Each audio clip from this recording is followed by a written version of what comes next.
خليل جلال يحتسب ركله جزاء لخلفان ابراهيم خلفان، وما هي غريبه على خليل جلال. الحكم الجريء في احتسابات هذا القرار الكبير، الحكم الذي احتسب في دوري زين السعودي 9 ركلات جزاء، الان في المباراه الاولى في بطوله كاس الخليج يحتسب ركله جزاء، يحتسب ركله جزاء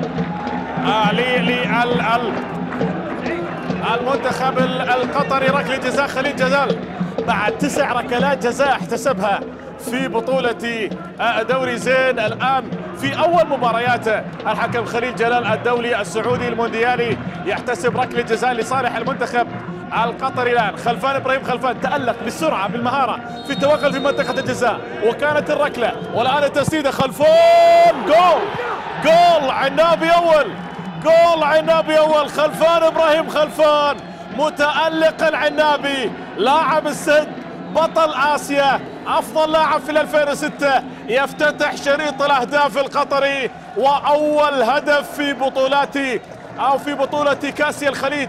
تركت مباراة البحرين وعمان سلبية، وهذا قد يكون الهدف الأول، وفعلا الهدف الأول في بطولة خليجي 21 عبر اللاعب خلفان إبراهيم خلفان. أول أهداف الدورة، أول أهداف دورة البحرين 21. علي خسيف كان في زاوية جيدة، لكن خلفان إبراهيم خلفان عنابي قطر حاضر المنتخب الإماراتي تقريبا هلال سعيد.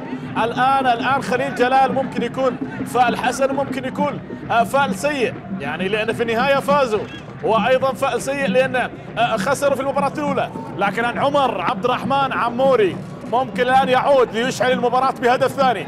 الأشول صاحب القدم اليسرى 21 سنة، موهبة الإمارات القادمة.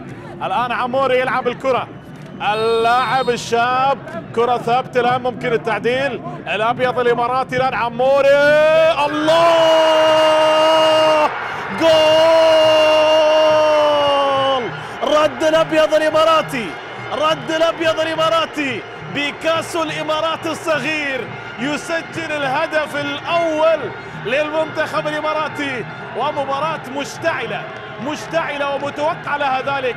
عموري يلعب كرة في زاوية صعبة، يتابعها ويشوفها ويتفرج عليها مثل قاسم برهان، مثل قاسم برهان. شوف الركنة، هدفين هنا وهناك، مباراة مشتعلة منذ البداية.